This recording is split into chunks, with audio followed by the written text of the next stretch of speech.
എല്ലാ സജ്ജനങ്ങൾക്കും വിനീത നമസ്കാരം.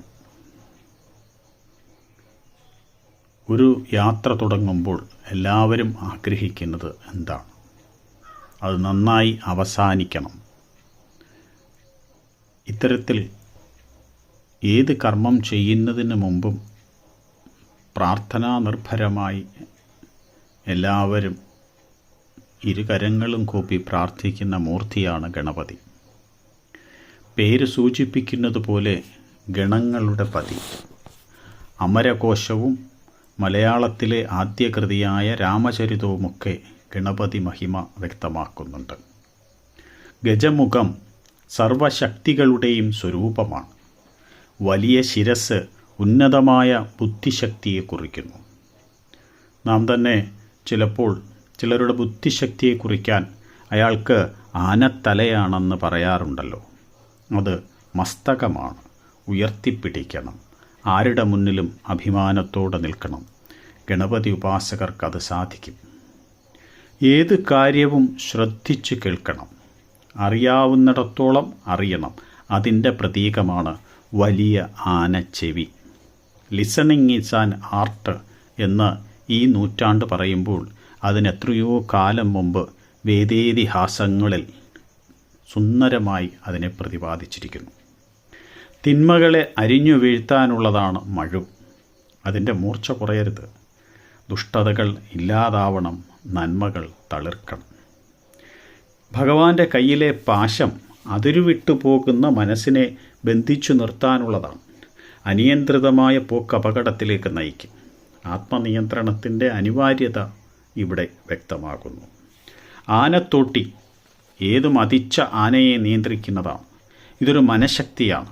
ദൗർബല്യങ്ങളെ വരച്ച വരയിൽ നിർത്താനുള്ള മനഃശക്തിയാണിത്. പ്രസംഗമല്ല, പ്രവർത്തനമാണ് വേണ്ടതെന്നും കാണിക്കുന്നതാണ് നീണ്ട തുമ്പിക്കൈ. പ്രവൃത്തിയുടെ മഹത്വം കാണിക്കുന്നതാണിത്. അലസനാവാതെ ജീവിക്കുക.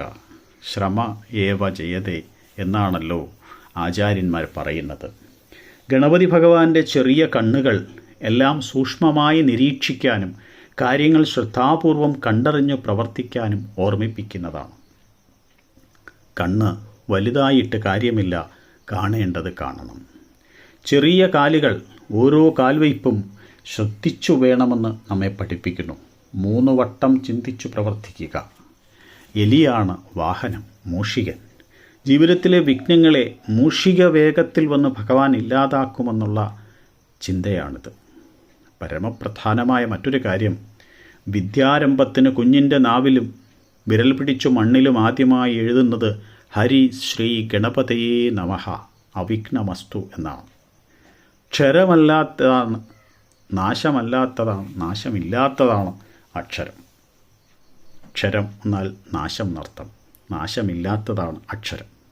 ആ അക്ഷരനദി കുഞ്ഞിൻ്റെ ജീവിതത്തിൽ തടസ്സമില്ലാതെ അനർഗളമായി ഒഴുകട്ടെ എന്നാണ് ഇവിടുത്തെ പ്രാർത്ഥന. വേദത്തിൽ ഗണപതി ഉണ്ടോ എന്ന് ശങ്കിക്കുന്നവരുണ്ട്. വേദത്തിൽ ഗണപതിക്ക് പ്രപഞ്ച സൃഷ്ടാവിൻ്റെ സ്ഥാനം നൽകി ഹേരംബ എന്നാണ് വിശേഷിപ്പിച്ചിരിക്കുന്നത്. ഋഗ്വേദത്തിൽ ഗണപതിയെ വന്ദിക്കുന്നത് ഇങ്ങനെ: ഗണാനാം ത്വാം ഗണപതിഗും ഹവാമഹേ കവിം കവീനാമുപവശ്രവസ്തമം ജ്യേഷ്ഠരാജം ബ്രഹ്മണസ്പത ആനശൃണ്വന്നോദിഭിസീദസാധനം. ഗണപതിയുടെ 2 പത്നിമാരാണ് ഋദ്ധിയും സിദ്ധിയും.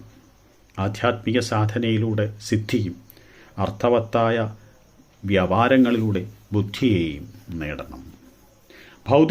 ഭൗതികവും ആത്മീയവുമായ ജീവിതത്തിൻ്റെ സമം ചേരലാണിവിടെ കാണുന്നത്. വിദേശ രാജ്യങ്ങളിലും ബുദ്ധ ജൈന മതങ്ങളിലുമെല്ലാം ഗണപതിയുടെ മഹിമ കാണാം.